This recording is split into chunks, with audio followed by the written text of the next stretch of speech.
নমস্কার, আমি সায়ন্তিকা। আপনারা দেখছেন রাঙামাটি এক্সপ্রেস। রাজনৈতিক জীবনে ৫৪টি বছর কাটিয়েও রাজনৈতিক মাঠে আজও অপ্রতিরোধ্য প্রদীপ চক্রবর্তী। ১৯৭১-৭২ সালে ছাত্র পরিষদের সভাপতি নিযুক্ত হওয়ার মাধ্যমে রাজনৈতিক জীবন শুরু। এরপর ১৯৭৪ সালে বাঁকুড়া জেলা ছাত্র পরিষদের সভাপতি হন।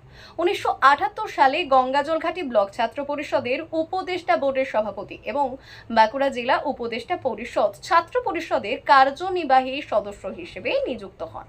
১৯৮২ সালে আইএনটিটিইউসি গঙ্গাজলঘাটি ব্লক কাউন্সিলের সভাপতি এবং আইএনটিটিইউসির বাঁকুড়া জেলা পরিষদের কার্যনির্বাহী সদস্যের ভার সামলান।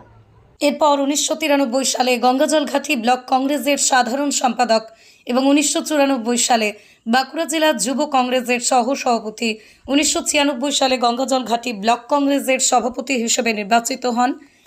২০০১ থেকে ২০০৫ পর্যন্ত গঙ্গাজলঘাটি বিধানসভা কেন্দ্রের চেয়ারম্যানের দায়িত্ব গ্রহণ করে। ২০০৬ থেকে ২০ সাল পর্যন্ত ১৪টি বছর ধারাবাহিকভাবে তৃণমূল কংগ্রেসের গঙ্গাজলঘাটি ব্লক সভাপতির দায়িত্ব সামলেছেন। এছাড়াও ২০ থেকে ২৩ সাল পর্যন্ত বাঁকুড়া জেলা তৃণমূল কংগ্রেসের ভাইস প্রেসিডেন্ট এবং ২০২৩ সালে বাঁকুড়া জেলা পরিষদের প্রার্থী হিসেবে নির্বাচিত হন বর্ষীয়ান তৃণমূল নেতা প্রদীপ চক্রবর্তী। এবার নয়া দায়িত্ব অর্থাৎ রাজ্য তৃণমূল কংগ্রেসের তরফে মনোনীত বুথ লেভেল এজেন্ট বা BLA-1 বাঁকুড়া সাংগঠনিক জেলা BLA-1 হিসেবে নিযুক্ত হয়েছেন প্রদীপ চক্রবর্তী। রাজ্য জুড়ে জেলায় জেলায় ভুয়ো ভোটার ধরতে তৎপর তৃণমূল কংগ্রেস। ইতিমধ্যেই ভোটার সমস্যার সমাধান করতে রাজ্য তৃণমূল কংগ্রেসের তরফে মনোনীত BL-1-এর তালিকা প্রকাশিত হয়েছে।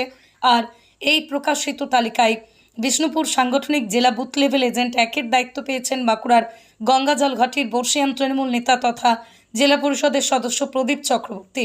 প্রদীপবাবুর এই দায়িত্ব পাওয়ার খুশির হাওয়া ঘাসফুল শিবিরে। BL-1 হিসেবে দায়িত্ব পাওয়ায় শনিবার সন্ধ্যায় অমর কাননের কার্যালয়ে প্রদীপবাবুকে পুষ্পস্তবক উত্তরীয় পরিয়ে সংবর্ধনা জানানো হয় এবং একে অপরকে মিষ্টিমুখ করান দলীয় কর্মীরা। BLA-1-এর দায়িত্ব পাওয়ার পর কি বললেন প্রদীপবাবু, শুনুন।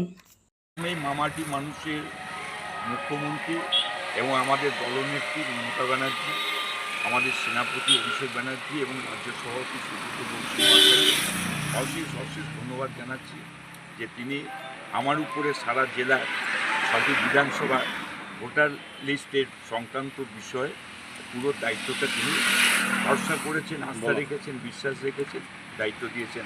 তার জন্য আমি সকলকে প্রণাম শ্রদ্ধা জানাচ্ছি।